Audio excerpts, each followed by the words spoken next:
اور ہم اس بات کی طرف توجہ نہیں دے پاتے کہ ہم صرف اور صرف دنیا میں لگے ہوئے ہیں، اور اس آگ کے مقام نے ہم کو دنیا داری میں اتنا محو کر دیا ہے کہ ہم نفسانی خواہشات میں لگے ہوئے ہیں، اور روزی روٹی، کھانا پینا، پہننا اوڑھنا، نقل، دوسروں کے ساتھ کمپٹیشن، دنیا ہے اور یہ ضروریات زندگی کے سامان بھی ہے، اور خواہش ہوتی ہے انسان کی کہ ہم بھی دوسروں سے بہتر رہیں، کوششیں ہوتی ہیں، لیکن ان کوششوں میں انسان اتنا پھنس چکا ہے کہ اسے اپنے حقیقی رب کے ساتھ کیا ہوا جو وعدہ ہے قالوا بلا کا، الست بربکم کا، کہ بے شک تو میرا خدا ہے اور میں تیرا بندہ ہوں، اور اب جب کہ میں دنیا میں جب میری روح جا رہی ہے میں کوشش کروں گا کہ تیری عبادات ریاضات میں رہوں اور ابلیس کے بہکاوے میں، عزازل کے بہکاوے میں نہ ہوں۔ اور ہم ابلیس کو یہاں ڈھونڈتے رہ جاتے ہیں، جبکہ علم فقیری میں یہ سمجھ دی جا چکی ہے، جو لوگ علم فقیری حاصل کرتے ہیں وہ یہ سمجھ چکے ہیں ہمارے اندر آگ کا مقام جو ہے یہی نفس ہے، نفسانی خواہشات ہے۔ یہ خواہشات ہم کو اتنی محو کر دیتی ہے کہ ہم اپنے رب سے دور ہو جاتے ہیں، اور قرآن پر ہمارا ایمان ہے کی تصدیق اگر ہم دیکھیں تو پھر قرآن میں یہ 2-3 آیتیں ایسی ہیں کہ من عرف نفسہ فقد عرف ربہ، جس نے اپنی نفس کو جانا اس نے اللہ کو پہچانا، یعنی جس نے ترک کی خواہشات کو۔ پھر ایک جگہ کل نفس ذائقۃ الموت، ہر نفس کو موت کا مزہ چکھنا ہے، اور ایک جگہ اور بھی ہے موتوا قبل انتا موتو، مرنے سے پہلے مر جا۔ قرآن پر ہمارا ایمان ہے تو اس کی تصدیق یہی ہوگی کہ اب کل نفس ذائقۃ الموت، ہر نفس کو موت کا مزہ چکھنا ہے، اور من عرف نفسہ فقد عرف ربہ، اپنی نفس کو قتل کرو اگر اللہ کو پہچاننا ہے، اپنی نفس کو مارو اگر اللہ کو پہچاننا ہے۔ اس کا تعلق معراج سے بھی آیا کہ اگر ہم دنیا میں اور آخرت میں اللہ اور اللہ کے رسول کا دیدار چاہتے ہیں تو اس کے لیے دیگر کسی عبادات سے وہ دیدار نہیں ہوں گے، بلکہ قرآن میں اللہ کی طرف سے نازل کیے ہوئے حکم کے مطابق ہم کو ہماری نفس کا قتل کرنا پڑے گا، خواہشات نفسانی کو ختم کرنا پڑے گا، دنیا میں ایک مہمان کی طرح سے گزارنا ہوگا، اور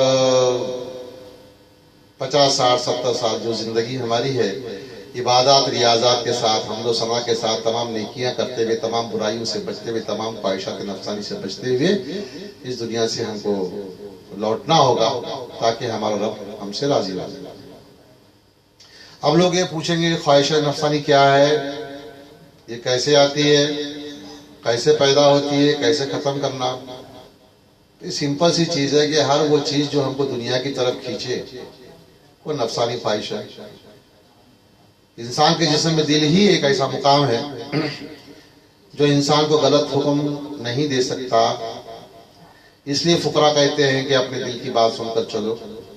دل اللہ کا گھر ہے، وہاں سے غلط آرڈرز نہیں مل سکتے۔ باقی ذہنی فطور، چنچل من، نفس، یہ سب ورگلانے والی چیزیں جو ہے حرکتیں نفس کی ہے،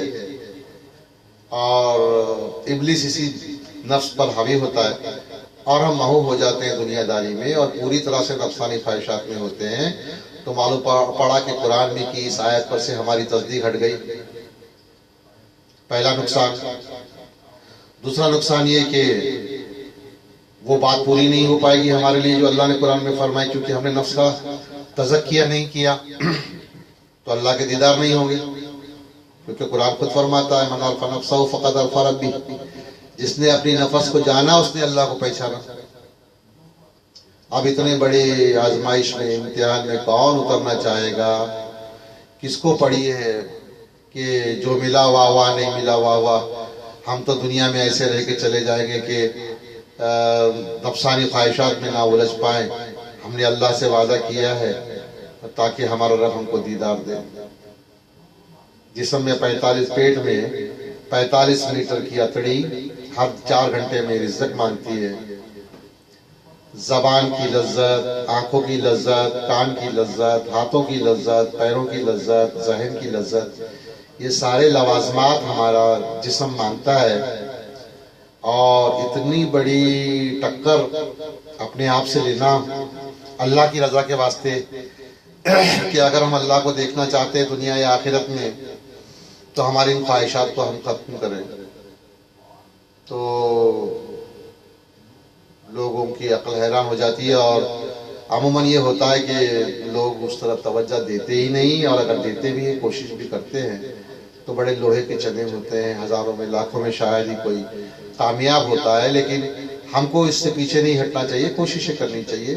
تاکہ ہمارا رب ہم سے راضی ہو. اب اسی طرح سے رمضان کا مہینہ اللہ تعالیٰ نے کس طرح سے ہم کو بندگی کے لیے ہر ممکن کوشش کی ہم کو بچانے کی ہر معاملے سے. رمضان میں علماء کرام مولوی حضرات اکثر یہ چیزیں بتاتے ہیں، پڑھاتے ہیں، سمجھاتے ہیں، اور ہمارا ذہن بنا ہوا ہے کہ آج ہم روزے سے ہیں، مہینے کے 30 دن ہم روزہ رکھنے والے ہیں، تو ہمارے آنکھ سے، کان سے، ناک سے، منہ سے، زبان سے، ہاتھ سے، پیر سے کوئی گناہ نہ ہو، اور سارے اچھے اچھے کام ہوں، اور سارے عبادات ریاضات ہوں. ہم کوشش بھی کرتے ہیں وقتاً فوقتاً، اور ساری عبادتیں کرنے کی کوشش کرتے ہیں. علماء حضرات نے، پیش امام حضرات نے اپنے خطبوں میں، اپنی مجالسوں میں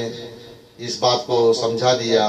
کہ یہ حکم اس طرح سے نازل ہے کہ ایک مہینے جب آپ کو یہ عادت لگ جائے گی تو پوری زندگی آپ اپنی خواہشات نفسانی کو اسی طرح سے ترک کرتے رہیے تاکہ آپ کا تزکیہ ہو جائے نفس کا اور آپ اپنے رب سے قریب ہو جائیں. لیکن اکثر یہ ہوتا ہے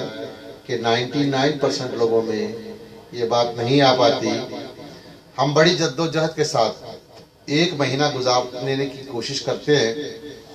اور آنن فانن جیسے گزری ویسے جتنی عبادات ہو گئی، جتنی ریاضات ہو گئی،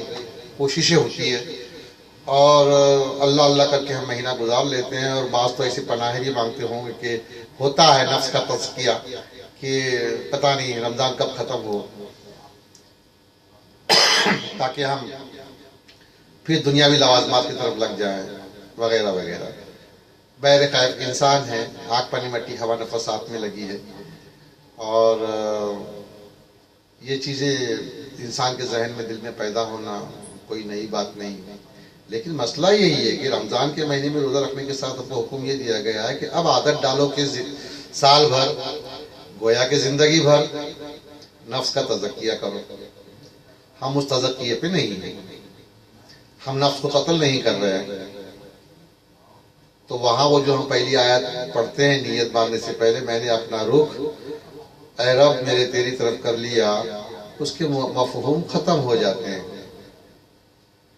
رخ کس نے کر لیا اللہ کے سامنے؟ جو اس کے سارے احکام کا پابند ہے، اس کے حکم پر وہ نفس کا مجاہدہ بھی کر رہا ہے، تزکیہ نفس کر رہا ہے. اس نے اپنے ظاہری وضو کو باطنی وضو میں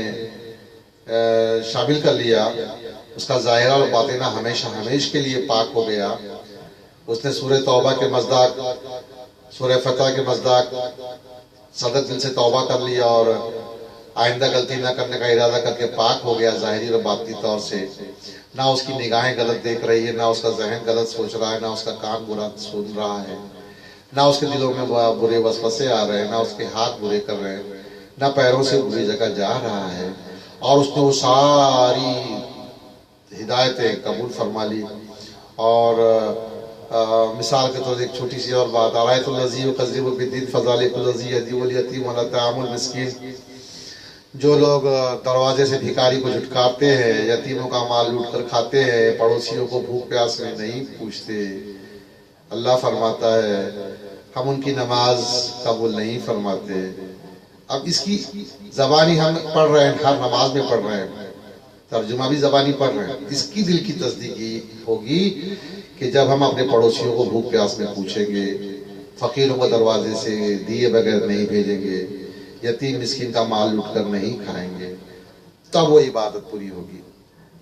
تو یہ ایسی ساری چیزیں جو ہم زبان سے بولتے ہیں عبادت کی، قرآن کے رو سے، میں یہ کر لیا، میں وہ کر لیا، میں یہ کر لیا، میں وہ کر لیا، میں برا نہیں دیکھتا، میں برا نہیں سنتا، میں بری جگہ نہیں جاتا، میں ہاتھوں سے برا نہیں کرتا، میں ذہن سے برا نہیں کرتا، میں کسی گناہ میں ملوث نہیں ہوں. یہ ہمارے زبانی تو خیالات بنتے ہیں. ایک چیز کی طرف آپ لوگوں کی توجہ لاؤں. چلیے مان لیا کہ ہم نے یہ اندازہ لگا لیا کہ ہمارے ہاتھوں سے گناہ نہیں ہوئے، پیروں سے گناہ نہیں ہوئے، ذہن سے اور کان سے، ناک سے، منہ سے گناہ نہیں ہوئے. لیکن بعض اوقات اگر ہم توجہ دیں تو معلوم پڑے گا کہ ایسے بہت سارے گناہ ہیں، گناہ کبیرہ صغیرہ ہیں، جو ہماری ذہن کی پیداوار ہوتی ہیں اور ذہنی طور سے ہم گناہ کرتے رہتے ہیں اور ہمیں پتہ ہی نہیں چلتا کہ ہم گناہوں میں ملوث ہو رہے ہیں.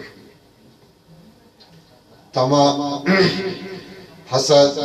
جلن، لالچ، تعصب، کینہ، کپٹ، فریب، دھوکہ، انانیت، تمام ایسی دیگر چیزیں جس کا لیا اس کو واپس نہیں دینا،